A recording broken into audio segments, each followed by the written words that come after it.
I mean, just the fact that we have to have active shooter training in our businesses, small or large, it's one of many indications that we have a problem that is growing and expanding. So for those who want blithely throw out this is a mental health issue and don't understand that we are contributing to the mental health disabilities by putting our children through the need to practice.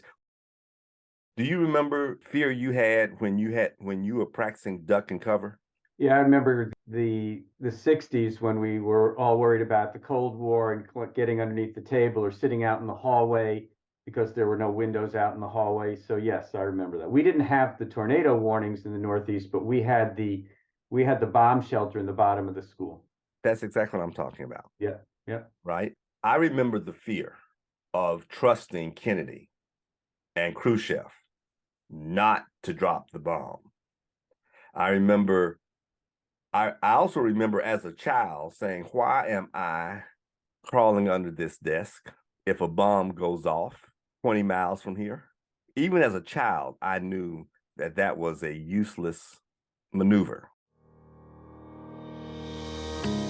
Welcome to Peter and Phil's Courageous Conversations, a podcast addressing race relations and social issues in hopes that you'll be inspired to do the same. Now, let's begin our conversation with your hosts, Dr. Peter Weinstein and Dr. Philip Nelson.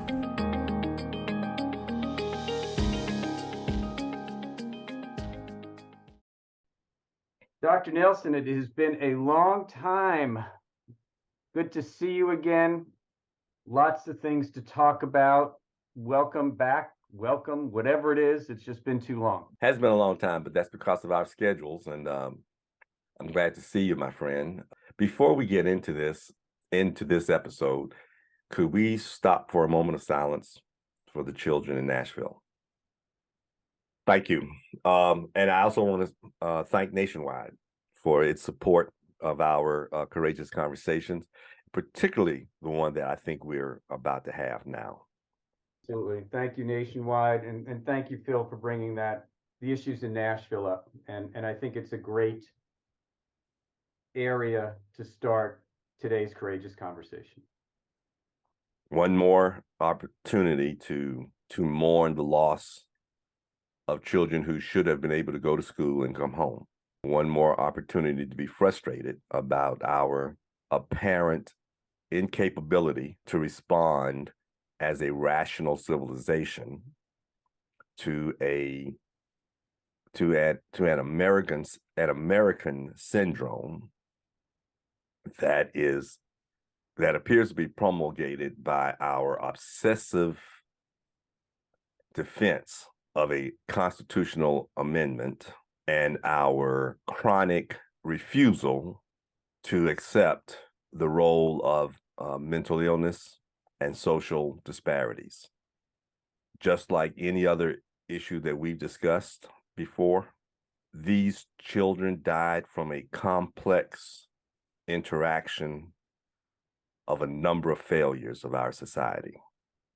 Constantly shocked and amazed that the communities that seem to be pro-life in certain issues that we hotly contest also tend to be pro-gun and extremist in protecting the Second Amendment. And the dichotomy of those stances cause a lot of despair in terms of working through these problems. But when sensible, reasonable measures are shot down with the cry of my right to own an AR-15 is being compromised, it's hard to know where to start. I don't think anybody would allow everybody every car owner to own a rocket ship either, because we have no place to use them, and it would endanger the public health. I don't understand why we can't approach this from that perspective. It's become so politicized. in many ways. I think I heard the number that there are over 400 million guns in a country that has 330 million people. And if you look at that 330 million people, a large portion of them are too young to even own guns. So I listened to some of the conversations that happen in terms of blaming the people and not the gun. And some of it is just how easily accessible guns are. Apparently, the individual in Nashville just was able to buy 7 guns from gun shops or whatever it was from that standpoint. So it's the ease. It's harder to buy a 6-pack of beer at a 7-Eleven than to buy a gun. And Well, again, all of these are pieces of the puzzle that we end up itemizing after every mass shooting. And it is not the itemization of the problem.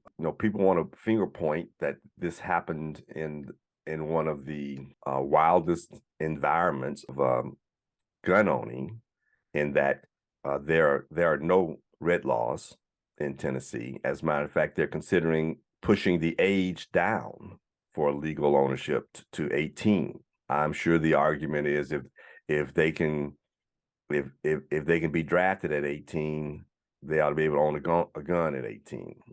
If they can be drafted at 18, they should be able to drink at 18. We've used that argument a lot, that comparison a lot.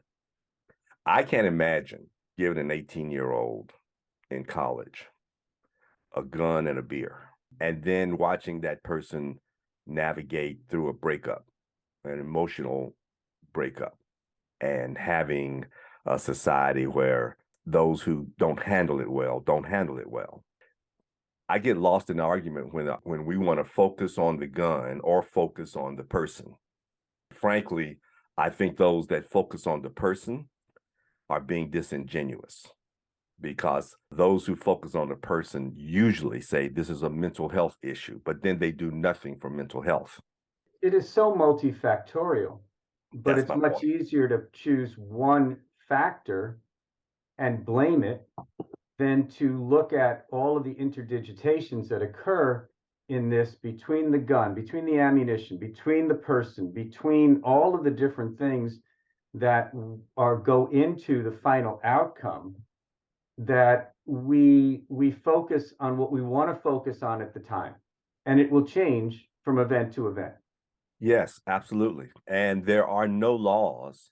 It also bothers me when I hear throw up your hands attitude. Right. When I hear a congressman say there's nothing we can do about this. There's no law that we can pass that would stop this. There's no law that we pass that will stop speeding either on the highway. And yet we do attempt to enforce it. And in doing so, we reduce the number of people who die from speed on the highway. We accept that we're not going to catch everybody, but we also accept the mitigation effect that the law has on everybody. And we recognize that those highways in the vast desert of the Southwest that may not have any speed limit have a higher degree of accidents per 1,000 cars that might be on it, and you may be lucky to have 1,000 cars in a month, but compared to the accidents you see in a congested area with appropriate speed limits. And this absolute requirement of effectiveness is nothing but another red herring to provide obstacles. It is the amalgamation of such laws that would result in improved public health. And I think our biggest issue is, as you said, we don't look at this as a public health issue. We look at this as a political issue. And what most people will not voice, and I just won't let them get away with it, is that those who are most ardent about owning a war weapon, a weapon that that can only be used for war. I include target practice with that weapon as preparing for war, is that those individuals tend to belong to communities who are seriously thinking about overthrowing the government. They're not that concerned about defending themselves from the government, except unless they are already on somebody's list because they're working to overthrow the government through violence. And that is a strong part of the argument. And it's interesting to listen to individuals in communities, more specifically, Stephen Scalise from Louisiana, who was shot by an anti-Trumper a number of years ago, is still advocating for the Second Amendment. And you would think that at least you try to find solutions to keep these events from occurring when you have been a victim of them yourself. Well, let me be clear. I advocate for the Second Amendment too, but the Second Amendment, we should probably pull it up and read it, because the Second Amendment actually gives the right to bear arms for self-defense. Yes. Not to incite war. It essentially says a well-regulated militia being necessary to the security of a free state, the right of the people to keep and bear arms shall not be infringed. We're not talking militia right now, though. Well, it's the right for militia. So I guess, of course, when it wrote this, we barely had a standing army. Right. And most of the militias are almost underground for a reason. You know, we don't have, it is no longer common for us to have militias. So we have several challenges here about how we recognize militias, the purpose of the militia. You know, the purpose of the militias originally was to be able to pull together an armed force rapidly if the nation was threatened. The use of militias on the southern border is an example of that. And yet that caused a lot of concern as well, because if you can barely control your police forces in terms of protecting human rights, it becomes even more fraught when you look at militias who don't have that same those same constitutional restrictions or concerns. Isn't the National Guard the militia-like entity that we have in each state? Well, I think that's when you get into whether you are a constitutionalist that tries to interpret the Constitution based on the intent of the writers, or whether you are a constitutionalist that tries to apply the Constitution to the present day environment. And the National Guard I consider to be more of the state's army that can be federalized. I don't see it as a militia. I see it as a defense arm for each state. It's part of the state government. It's part of the enforcement agency of the state government. The militia, on the other hand, militias, and you may want to look up the definition of militia, but I believe militias are a coalition of private citizens. By definition from the dictionary, a militia is a military force that is raised from the civil population, right, where the National Guard comes from the army itself, to supplement a regular army in an emergency. Correct. Right. Yeah. So my definition was close. Yeah. Right. Whereas the National Guard also comes from, you are right in that the National Guard is usually made up of private citizens as well, right? But they can become that the National Guard is more of a hybrid of a militia that the state uses, and the state can call up at any one point in time. And we have even more complicated it by, as you said, blending it with veterans of our armed forces, so that we can federalize them if necessary, before having to use the draft. Again, it goes back to the complexity of this entire conversation regarding guns and people and mental health and defending ourselves and the Bill of Rights and the Constitution and it's just an extremely complex issue that goes back to 1791 Yes. in 2023. Yes, absolutely. And which means that you cannot solve this problem. First of all, let's first adopt a reasonable goal to try to achieve in solving this problem. Why this individual chose to walk through a school that she once attended and shoot children and janitors and receptionists and the principal is beyond anybody's rational consideration. And that is tragic enough. Maybe our social structure has made it possible for people in mental anguish to cry out in pain in this way and be rewarded for it, or to step out of a painful life by causing such pain. And maybe the pain is so bad that their intent is to induce what they perceive to be the same level of pain.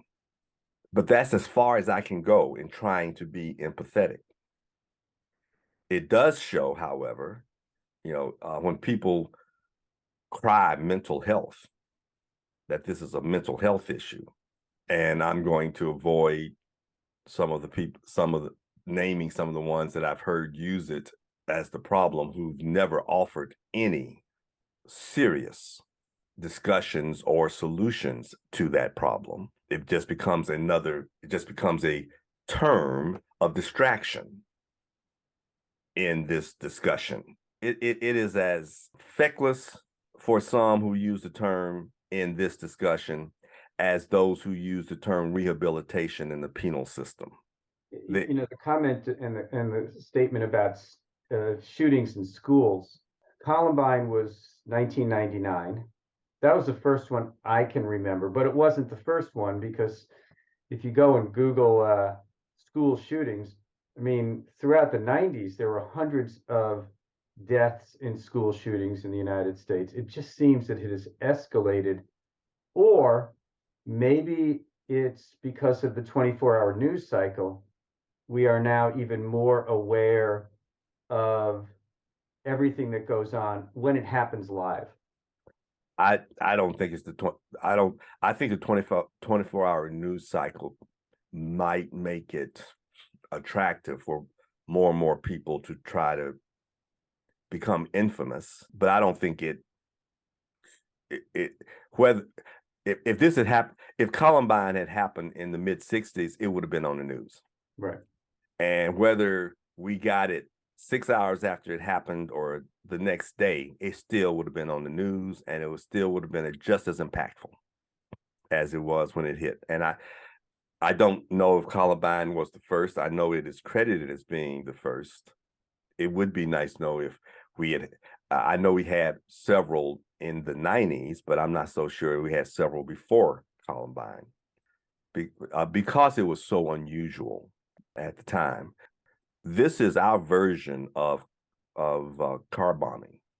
This is our version of suicide bombing. Yeah.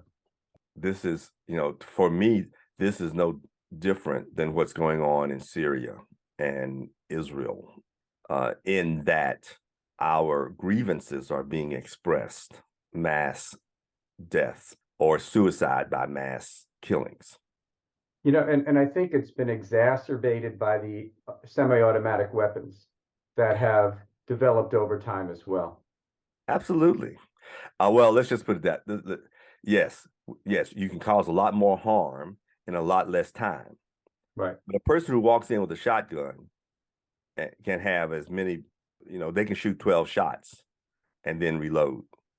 And if they're the only ones with the gun at the time, they still have a superior advantage.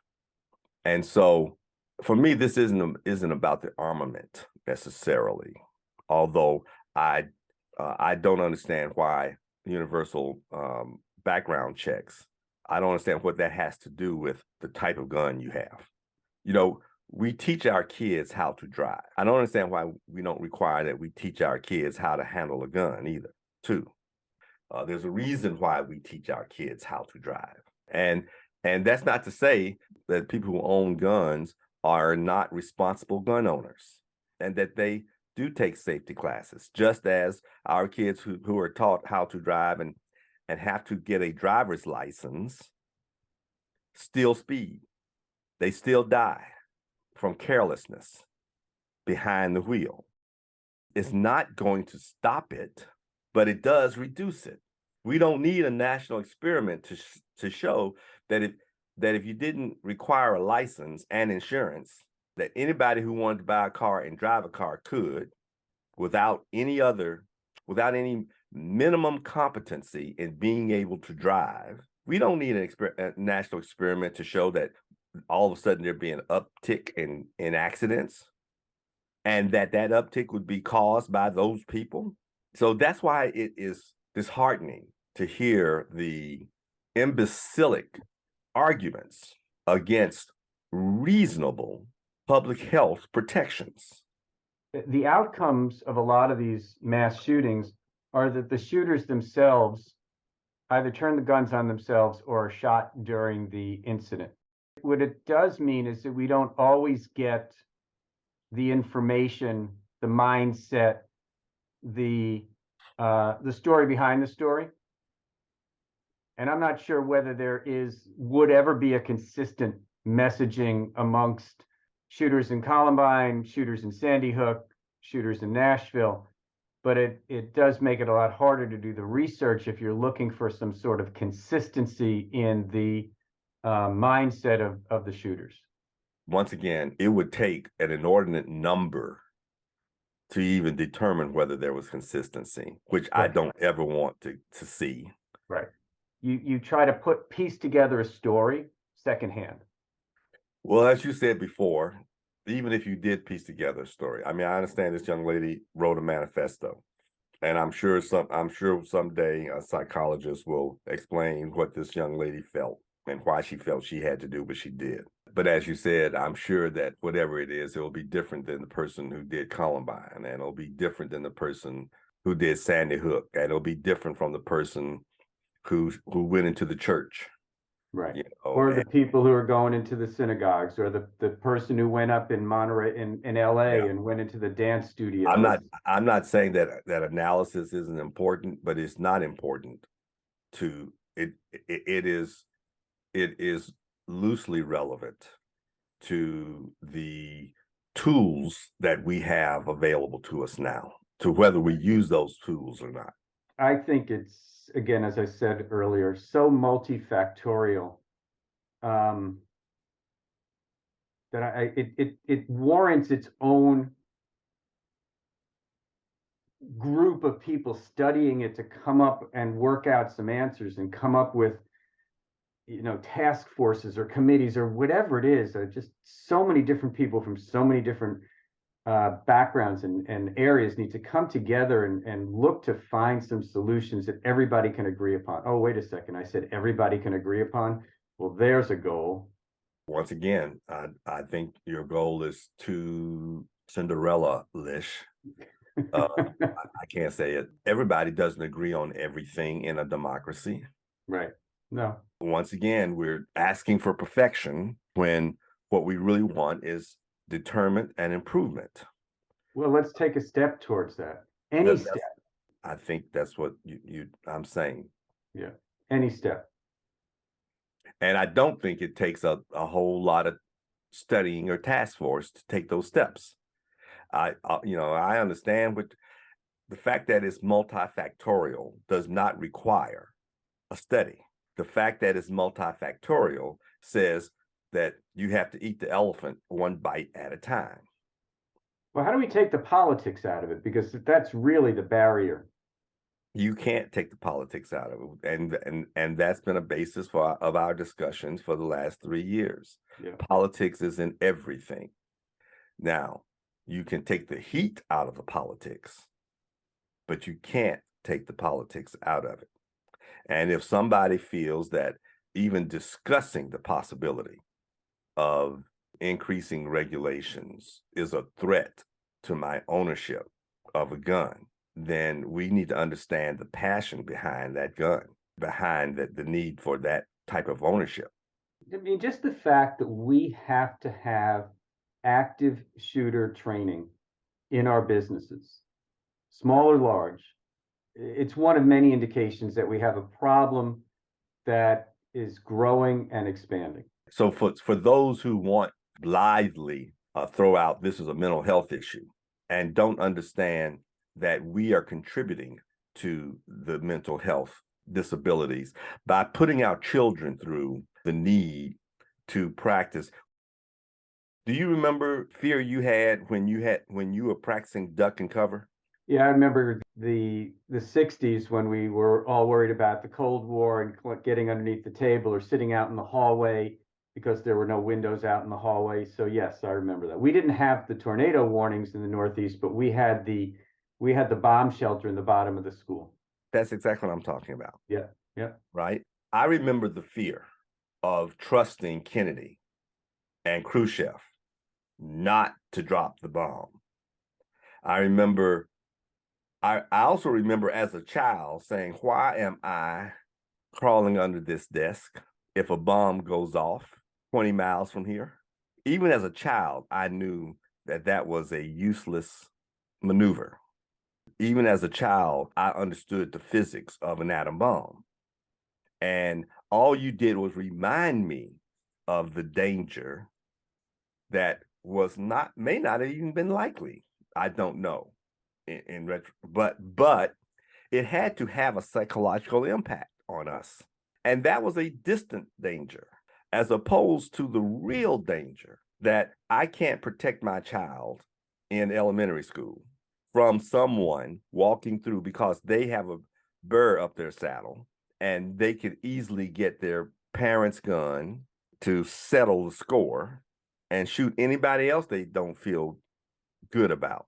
And when I practice active gunner in the area twice a year, I'm just reminding my child that they're going to war every day. That's not childhood. That wasn't our childhood.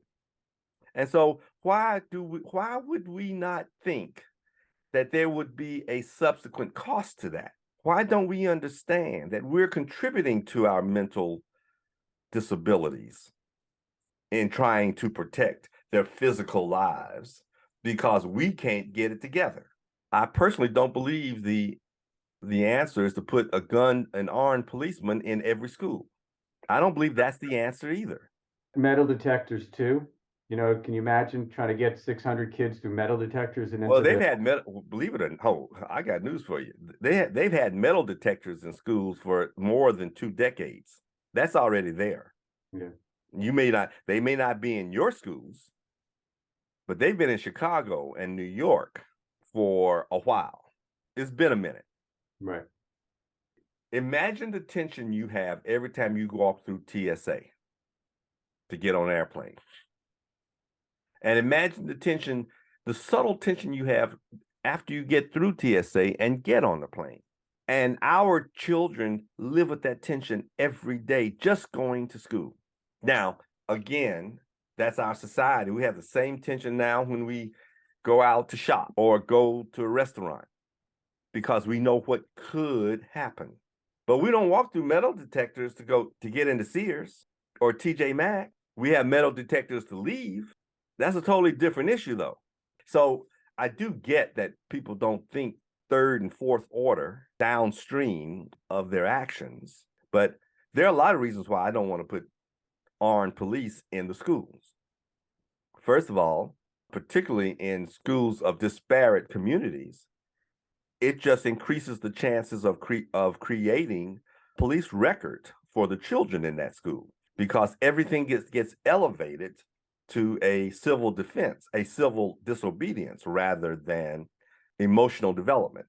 So, President Nelson, you're going to address Congress on this issue. What are you going to tell them? First of all, would you address me again? I like the turn.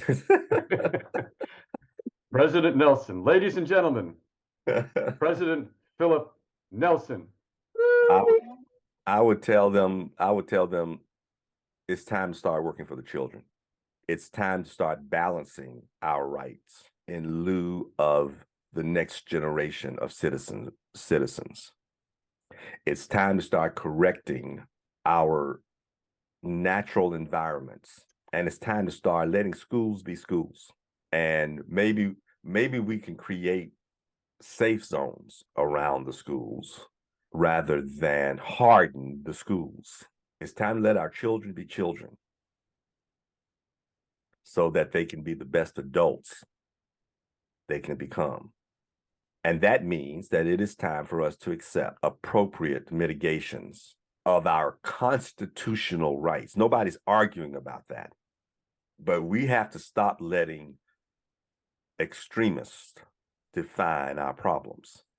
Part of the Congress is standing and part of the Congress is sitting, giving you ovations. So congratulations and thank you for sharing your thoughts on that, Mr. President.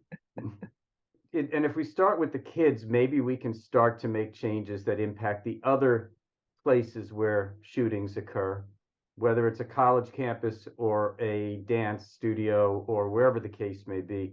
But I think it's time to stop talking and start doing. Yeah, well, here's the problem. You appointed me president in a mythical United States where the president can't solve this problem. First of all, the president can only do what President Nelson just did, and that is urge people to look at this from a different perspective. I went to a meeting the other day. One of the newer deans of one of our veterinary colleges addressed the group, and she mentioned the people that had significant influence on her development. And she talked about her interactions with some of the faculty at the college that she graduated from. And she said that in her third year of vet school, she was elected president of the third year class. And she quickly learned that her job as president was to interact with the faculty and get them to postpone their tests.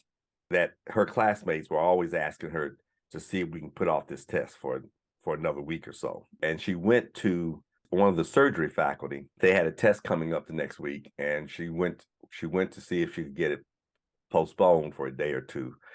And she said before she got her words out, the professor gave her a hard no. And then the professor asked her, said, first of all, are you listening to your class or are you listening to the loud voices?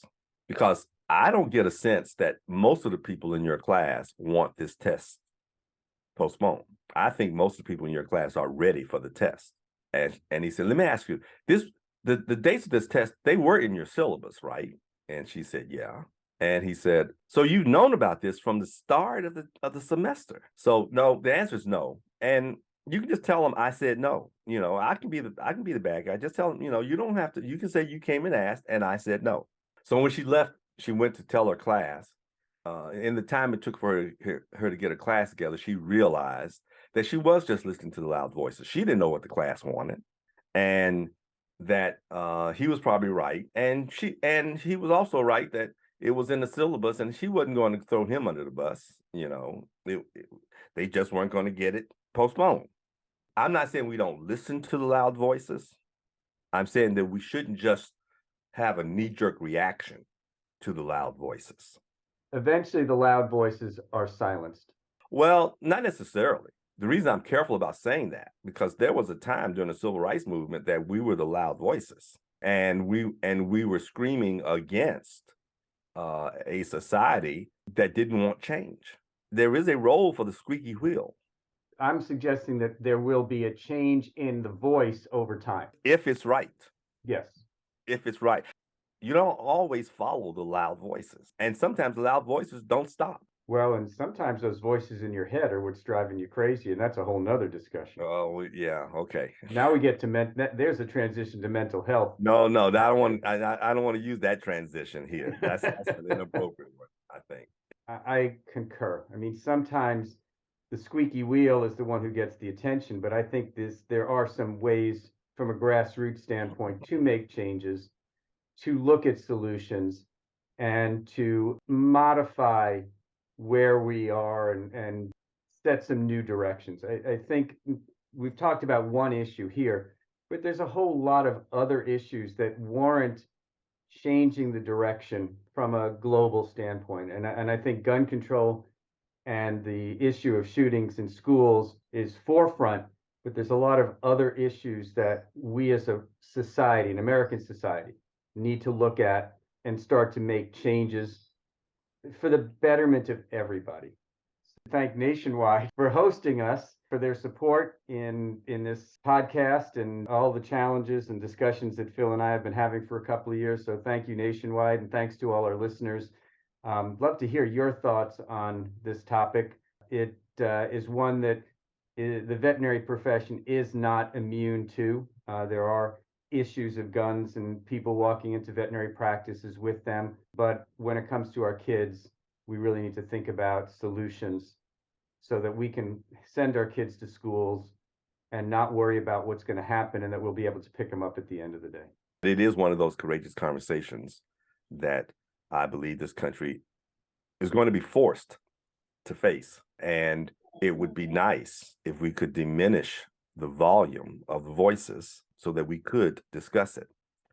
It would be nice if we could look at reasonable goals and agree to at least try some of the solutions that have been proposed. It would be nice if we would listen to the American sentiment on these issues as guidance, while at the same time protecting our constitutional rights, but understanding that we have compromised rights before in the interest of the public good. And I just remind you that every time you get in your car, you are being, your behavior in that car is regulated for the public good. There was a time when that more children died from car accidents than any other disease, any other public health issue in the nation. It was because we were, I'm going to use the word naive, although I want to use a stronger word. We were naive enough to put children into a hurtling vehicle of 65 to 80 miles an hour and ignore the laws of inertia and gravity and speed. And once we took a rational look at the environment that we had created in those hurtling vehicles, our simple solution were seatbelts. And at the time, the loud voices were the minority. And when we did pass the seatbelt laws, most people didn't want them.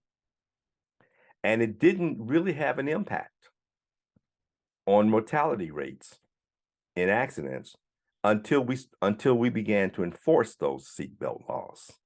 And then, unfortunately, state by state could not deny the statistics that insurance companies had.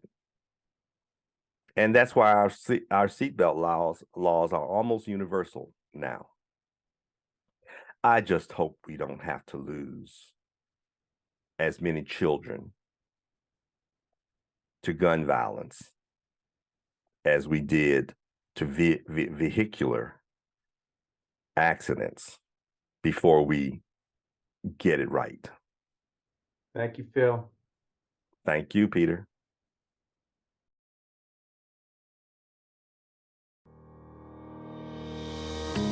Thank you for joining us for another courageous conversation. Be sure to follow us and check back next week for more.